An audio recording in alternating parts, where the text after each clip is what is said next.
नमस्कार, मैं हूं रुपेश कुमार। राइट 24 न्यूज में स्वागत है। सारण जिला में एकमा प्रखंड में पहुंचे हुए हैं।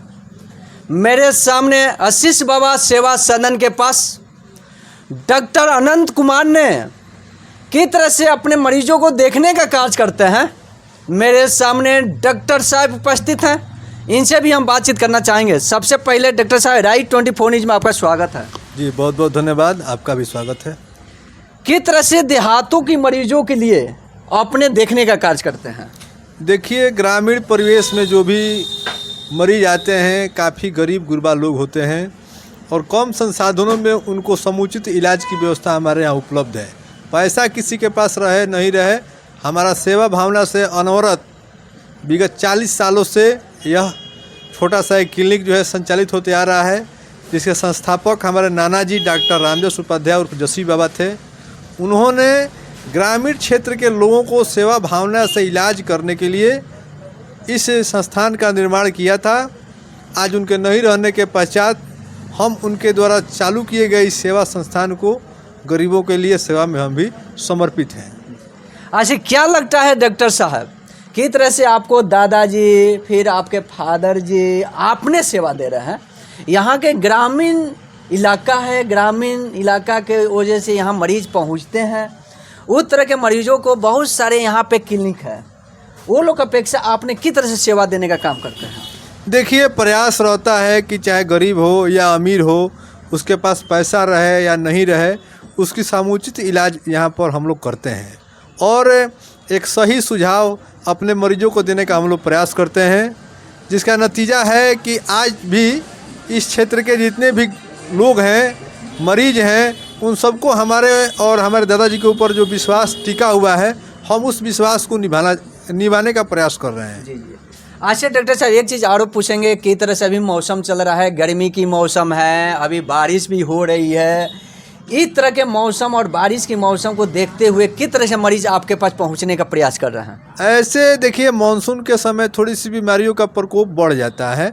अभी जो है सो कि चूँकि मच्छर वच्छर पैदा हो जाते हैं तो बुखार खांसी ये आम चीज़ें हैं, सर्दी जुकाम और डायरिया वरिया के भी पेशेंट आजकल थोड़ा सा देखने को मिल रहा है। इस मौसम में वैसे ही पेशेंट ज़्यादा आते हैं। जी जी जी। अच्छा डॉक्टर साहब, एक चीज़ देखते हैं किस तरह से अभी मच्छर की बात किया जाता है, यहाँ डेंगू के लोग शिकार भी हो जाते हैं। अगर उस तरह का मरीज़ डेंगू के अगर मरीज़ आपके पास पहुँचते हैं तो किस तरह से उनको बचना चाहिए और किस तरह से ट्रीटमेंट करके सही करने का काम करेंगे?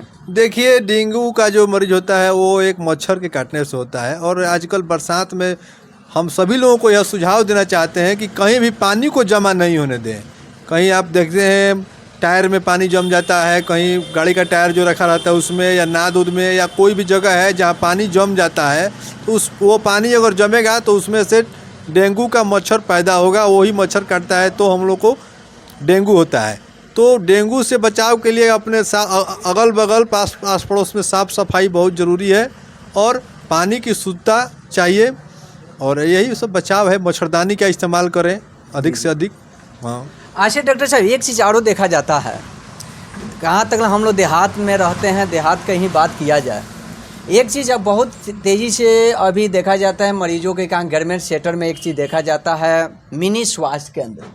उसका मिनी स्वास्थ्य केंद्र में कितने सारे डॉक्टर हैं, कितने सारे वहाँ सेवा लोग दे रहे हैं, उसके अपेक्षा आपको देखने से, आप एक डॉक्टर हैं, क्या लगता है गरीबों को सेवा के लिए मिनी स्वास्थ्य केंद्र खोला रहता है, कभी बंद रहता है, सही से ट्रीटमेंट नहीं हो पाता है, तो सरकार को इस तरह से भावना आ रही है, उस पर क्या करना चाहेंगे? देखिए, बिहार सरकार के जो स्वास्थ्य व्यवस्था है, जिला से लेकर के प्रखंड स्तर तक ही कुछ व्यवस्थाएं देखने को मिलती है। बाकी आप ग्रामीण क्षेत्रों में जब जाएंगे, पंचायत लेवल पर, सुदूर ग्रामीण देहाती इलाकों में, वहाँ बिहार सरकार का जो सरकारी स्वास्थ्य व्यवस्था है काफ़ी चरमराई हुई व्यवस्था है। वहाँ डॉक्टर की व्यवस्था नहीं रहती है, नर्स नहीं है, जीवन रक्षक दवाएं लोगों को नहीं उपलब्ध हो पाती हैं।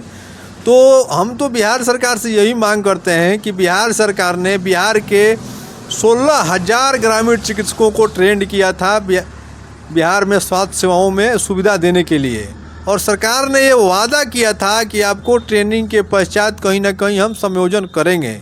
और आप जानते हैं देहात का जो है मरीज जो है शहर तक पहुंचते पहुंचते दम तोड़ देता है, उसे व्यवस्था नहीं मिल पाती है, वाहन की व्यवस्था समुचित नहीं हो पाती है, एम्बुलेंस की व्यवस्था नहीं हो पाती है। उस परिस्थिति में सरकार से मैं यह मांग करता हूं, एक ग्रामीण चिकित्सक होने के नाते, कि आपने बिहार के जितने भी ग्रामीण चिकित्सकों को ट्रेंड किया है, उनको सर्टिफिकेट दिया है, वो आपके संस्थान में ट्रेनिंग लिए हैं, आपके सरकारी अस्पतालों में उनकी ट्रेनिंग हुई है, सरकार ने उनका परीक्षा लिया है और परीक्षा देकर के वो लोग पास हुए हैं। वो लोग अनट्रेंड लोग नहीं हैं। ग्रामीण क्षेत्रों में उनको इलाज करने के बहुत अच्छी तजुर्बा उनके पास है। बीते दिनों आपने देखा होगा कोरोना काल के दौरान जिस तरीके से शहर के बड़े बड़े अस्पतालों के और बड़े बड़े डॉक्टरों ने मरीजों को देखना बंद कर दिया था, उस दौरान देहात क्षेत्र के सारे स्वास्थ्य व्यवस्था की जिम्मेवारी हम जैसे ग्रामीण चिकित्सकों के ऊपर आ गई थी और देहात में ग्रामीण चिकित्सकों ने लोगों को जीवन बचाने का काम किया है, अपने प्राणों को बलि दे करके। कोरोना काल के दौरान हमारे बहुत सारे ग्रामीण चिकित्सक साथियों की मौत हो गई लोगों की सेवा करते करते। तो मैं चाहता हूं बिहार सरकार से और स्वास्थ्य मंत्री जी से मैं मांग करना चाहता हूं, माननीय मुख्यमंत्री नीतीश कुमार जी से, कि आपको अगर देहात में चिकित्सकीय व्यवस्था को सुदृढ़ करना है तो देहाती क्षेत्रों में सरकार के द्वारा जो ट्रेंड किए गए हुए 16,000 ग्रामीण चिकित्सक हैं, उनको पंचायत स्तर पर कहीं ना कहीं व्यवस्थित करने की एक व्यवस्था बनाएं, ताकि देहात क्षेत्र के लोगों को तुरंत जो प्राथमिक चिकित्सा होती है वो मिल सके। देखिए डॉक्टर साहब एक बहुत बड़ी बात बोल दिए हैं यहाँ पे।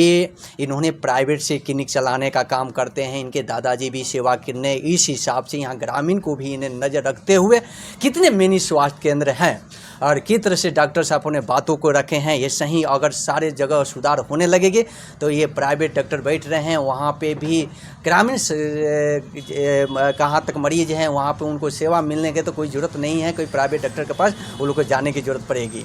इस तरह से डॉक्टर साहब अनेकों बिंदु पे इन्होंने चर्चा करते आ गए। सर एक चीज़ और देखा जाता है, जैसे ग्रामीण में देखा जाता है मेरे दादा दादी चाचा चाची होते हैं, उनको 40 से 50 साल 60 साल की एज होने के बाद एक चीज़ और मिलता है, बड़े बड़े हॉस्पिटल में जाने के बाद बहुत पैसे की खर्च होती है, जैसे घुटने में दर्द और पैरों में झिझनावट, गठिया जैसे बीमारी से उन्होंने तन हो जाते हैं। उस तरह से वो लोग को किस तरह से बचाव होना चाहिए, किस तरह से ट्रीटमेंट कर कुछ सही करने का काम करेंगे। देखिए आजकल यह घुटने का दर्द की जो समस्या है यह आम बात हो गई है, लगभग हर घरों में इसके मरीज हैं।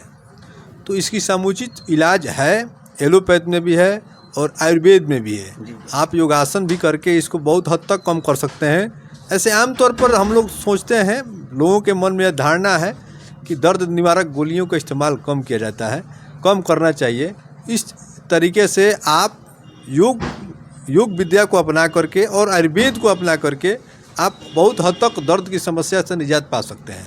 वैसे क्विक एक्शन के लिए एलोपैथ है, दर्द निवारक गोलियां हैं, इंजेक्शन है, लोगों को दिया जाता है, तुरंत आराम मिल जाता है। लेकिन इसका अस्थायी समाधान अगर आप चाहेंगे तो मेरे ख्याल से आयुर्वेद और योगासन के द्वारा इसको बहुत हद तक इस पर नियंत्रण पाया जा सकता है। चलिए बहुत बढ़िया बात बोले डॉक्टर साहब। अभी फिर से हम चर्चा करें डॉक्टर नंद कुमार, किस तरह से ग्रामीण क्षेत्रों की मरीजों के लिए उन्हें सेवा देते आ रहे हैं, अभी दे रहे हैं।